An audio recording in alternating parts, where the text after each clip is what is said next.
G'day guys, here we are at the number 16 ramp guide. We'll get straight into it with the rectangle tool, and we'll put in our bottom footprint of 130 by 140. Okay, 130, 140, enter, zoom in on that, and we need to push it up by 80 millimeters. So 80, enter. Okay, good stuff. Now, we've got a little bit of a L shape on the top here, but it kind of sticks out a little bit there. So maybe we'll start from this corner over here and work our way around with the tape measure lines.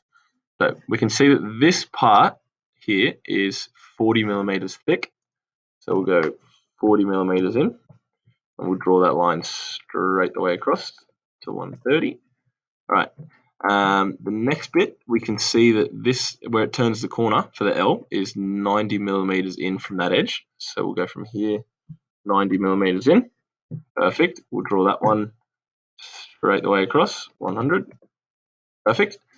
Now, where this bit sort of sticks out, I guess if you look at the drawing, it's kind of a 50 by 50 square, isn't it? Yeah, it is. So we need to go 50 millimeters from the back corner and then 50 millimeters in. Okay. And then I guess we could just draw another little tape measure line in there. It's not going to let me jump on the line, so I might have to just hold down Shift, hover over that guide point over there to put that in. Okay, cool. Now we're going to grab the pencil tool or the line tool and just play dot to dot. Click, click, click, click. Easy as that. All right, now what we have to do is we need to push this down, but we need to push it down in two parts. See how there's a little step here, right? So because of that little step, we're going to need to, I guess, we need to figure out the dimensions of that step. So we can see that the width of it here of this step is 50 millimeters, which lines up perfectly with that. So I guess we could just draw a line straight across. The first part here needs to be all pushed down until 30 millimeters from the bottom. So we'll click at the bottom, type in 30 up, and we'll push this one down to that guide point. Might need to move around so I can lock on. Great. Then this one needs to go down 15 millimeters past that. So we'll go from here, 15 millimeters down. There's our next guide point. I think it's going to probably stop us from going down in one go. Yeah, it is. So we'll click, hover over this guide point, and there we go. Okay. Now, maybe we'll do the radius first on this corner here. That might be easiest before we get started on those ramps. The radius there, it tells us on the outside, it's got a radius of 25. So we should know how to put those in by now. From the top corner, we'll measure down 25 millimeters with the tape measure, 25 millimeters in, and grab the arc, do a quarter circle, and push that bit away. Okay, then we need to put a circle in, and the center of the circle is exactly the same point as the center of that radius on the outside. For this one, the diameter is 25. So remember, whenever it tells us the diameter, we need to type in half of that because we're typing in the radius. So half of 25 is 12.5, enter. Okay, and we can push that one all the way through to that back edge. All the way through, perfect. Great. Now, let's get these ramps in. There's a couple different ways you can do it, and I might show you both ways just so you can see the different ways to go about it. We can see that it's this first ramp is 10 millimeters in. There's a 10 millimeter gap, and then it's 10 millimeters from the back edge. So because we know that this is 50 millimeters wide, we know that that ramp there and that ramp there must be 10 millimeters wide as well. So we've got 10, 10, 10, 10, 10. Okay. So what we'll do is we'll grab the tape measure, measure 10 millimeters in, measure a 10 millimeter gap for the ramp, measure 10 millimeters between the ramps, and then 10 millimeters for the next ramp. So we've got all those dots positioned in there now. One way we can do it is we could go from here, draw a line straight across. We'll do the back ramp first. Click on that edge, and then go straight up and drag it down there. So we've got a bit of a triangle. If we grab this now and push it this way, it could lock onto that guide point. Now, I prefer not to do it that way, mainly because for some reason, and I've never figured out why, it makes these two these surfaces turn blue, or like a dark blue color.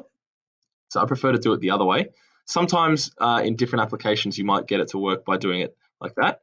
But I think the best way to do it is simply to draw in the 2 lines for the base of the ramp, push it all the way to the top, then draw your diagonal line in and remove that bit.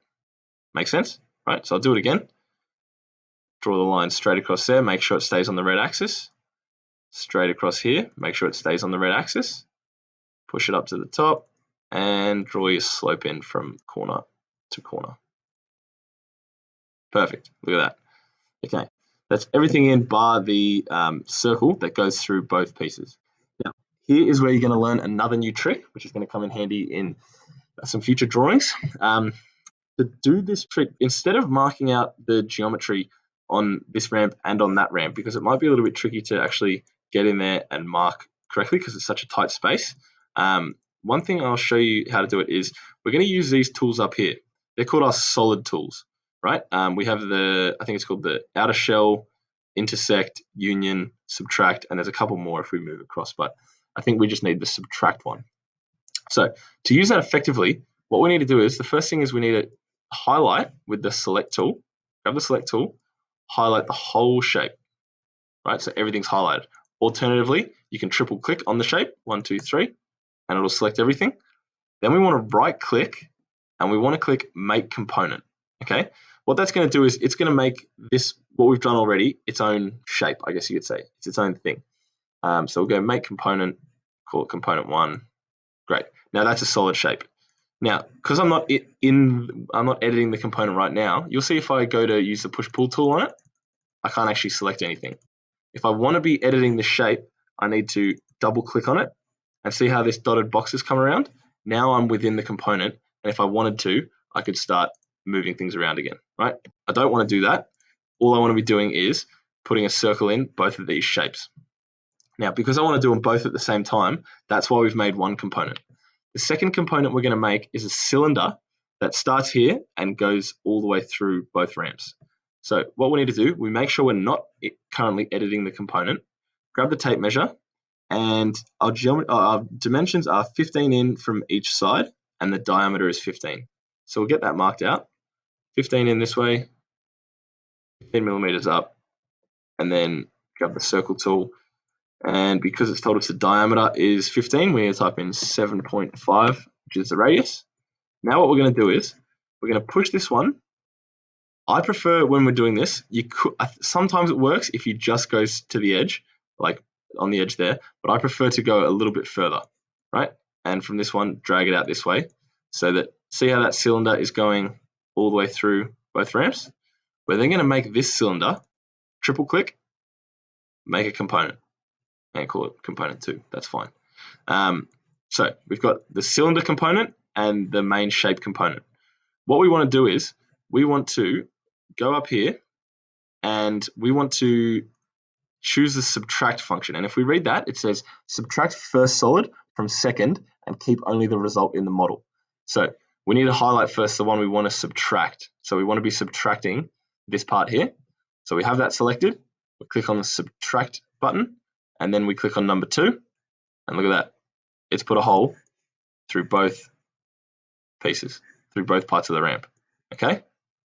Might seem a little bit complex, but it really does come in handy in future drawings for so many different applications.